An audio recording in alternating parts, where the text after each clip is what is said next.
Right breaking news చూస్తున్నాం. రైతులు ఎప్పుడెప్పుడా అని ఎదురు చూస్తున్న రైతు భరోసాపై తెలంగాణ ప్రభుత్వం ముందడుగు వేసింది.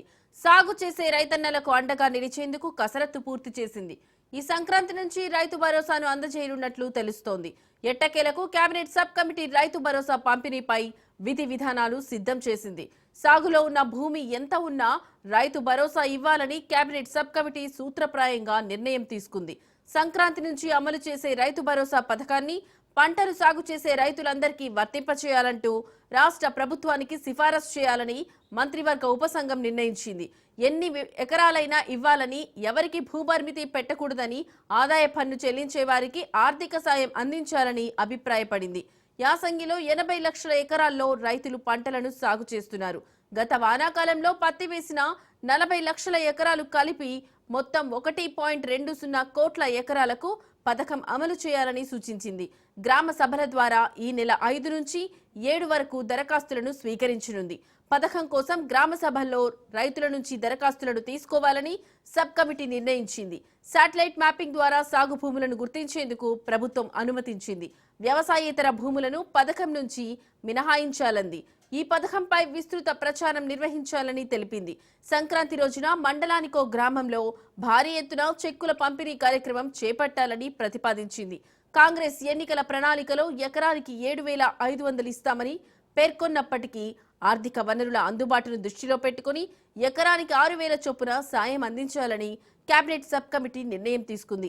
7,500 చొప్పున ఇవ్వాలని రైతులు కోరే అవకాశం ఉందని అధికారులు తెలపడంతో దీన్ని కేబినెట్కు నివేదిస్తామని, అక్కడ తుది నిర్ణయం తీసుకుంటారని మంత్రులు తెలిపారు.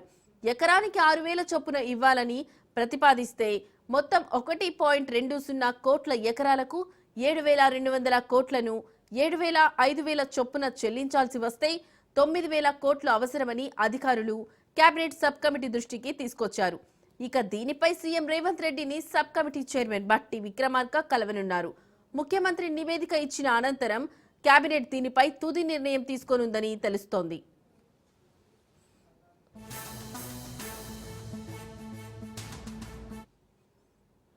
ఇక ఇదే అంశానికి సంబంధించిన మరింత సమాచారం మా ప్రతినిధి రాజు లైవ్ ద్వారా అందిస్తారు.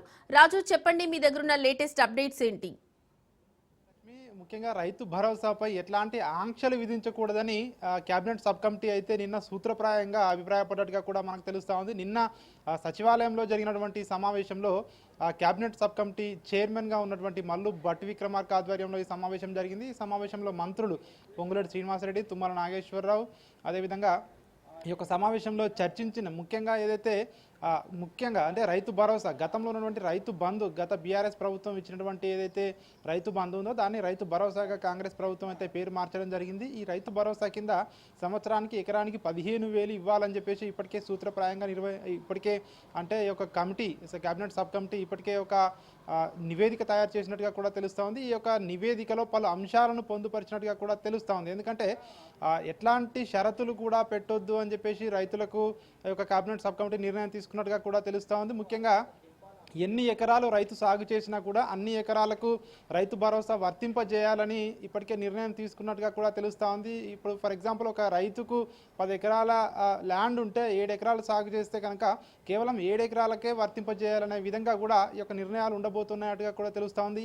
ఎన్ని ఎకరాలు ఉన్నా కూడా ఎన్ని ఎకరాల సాగు చేస్తే అన్ని ఎకరాల వరకు రైతు డిక్లరేషన్ ఇవ్వడం ద్వారా, అదేవిధంగా ప్రభుత్వం తరపున శాటిలైట్ మ్యాపింగ్ ద్వారా కూడా వెరిఫై చేసుకున్న తర్వాత పకడ్బందీగా ఈ యొక్క పథకాన్ని అమలు చేయాలని ప్రభుత్వం అయితే ఇప్పటికే భావిస్తూ వస్తూ ఉంది. ముఖ్యంగా ఇప్పటికే అంటే ఎన్ని ఎకరాలు అని లేకుండా 2 పంటలకు కూడా, సంవత్సరానికి 2 పంటలకు కూడా ఈ యొక్క పథకాన్ని వర్తింపజేయాలని ప్రభుత్వం భావిస్తూ ఉంది. ముఖ్యంగా వ్యవసాయేతర భూములు, ఎవరైతే సాగు చేయని భూములు ఉంటాయో ఆ భూములకు రైతు భరోసా పథకం నుంచి మినహాయింపు ఇవ్వాలని యొక్క కేబినెట్ సబ్ కమిటీ అయితే నిన్న తీర్మానించినట్టుగా కూడా తెలుస్తూ ఉంది. ఒక నివేదిక కూడా తయారు చేయడం జరిగింది. ఈ యొక్క నివేదికను ఈరోజు అంటే కేబినెట్ సబ్ కమిటీ చైర్మన్గా ఉన్నటువంటి మల్లు భట్టి విక్రమార్క ఈరోజు ముఖ్యమంత్రి రేవంత్ రెడ్డిని కలవబోతా ఉన్నారు.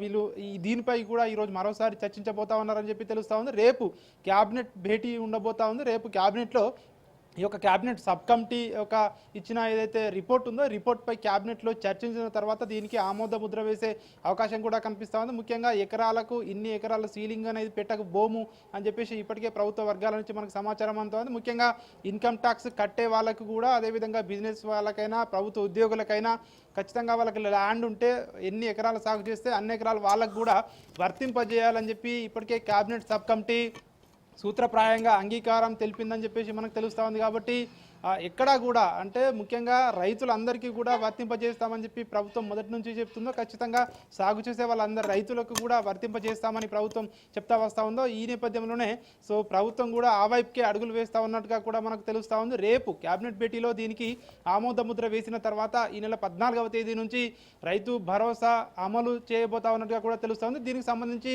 రైతుల నుంచి ముఖ్యంగా ఈ నెల 5, 6, 7 3 రోజుల పాటు కూడా రైతుల నుంచి డిక్లరేషన్లు తీసుకోవాలని చెప్పి ప్రభుత్వం భావిస్తూ ఉంది. ముఖ్యంగా రైతులు ఎన్ని ఎకరాల్లో పంట సాగు చేయబోతా ఉన్నారని, సాగు చేస్తారని చెప్పి దాని డిక్లరేషన్ ఇవ్వడం ద్వారా ఈ యొక్క రైతు భరోసా ప్రభుత్వం కూడా ఎన్ని ఎకరాలు మొత్తం పంట వేయబోతా ఉన్నారు, ఎంత ఖర్చు అవుతుందని చూసుకొని ఖచ్చితంగా 14వ తేదీ నుంచి రైతులందరి ఖాతాల్లో జమ చేయాలని భావిస్తూ ఉంది. ముఖ్యంగా ఈ యొక్క పథకానికి విస్తృతంగా ప్రచారం చేయాలని ప్రభుత్వం అయితే ఇప్పటికే భావిస్తుంది.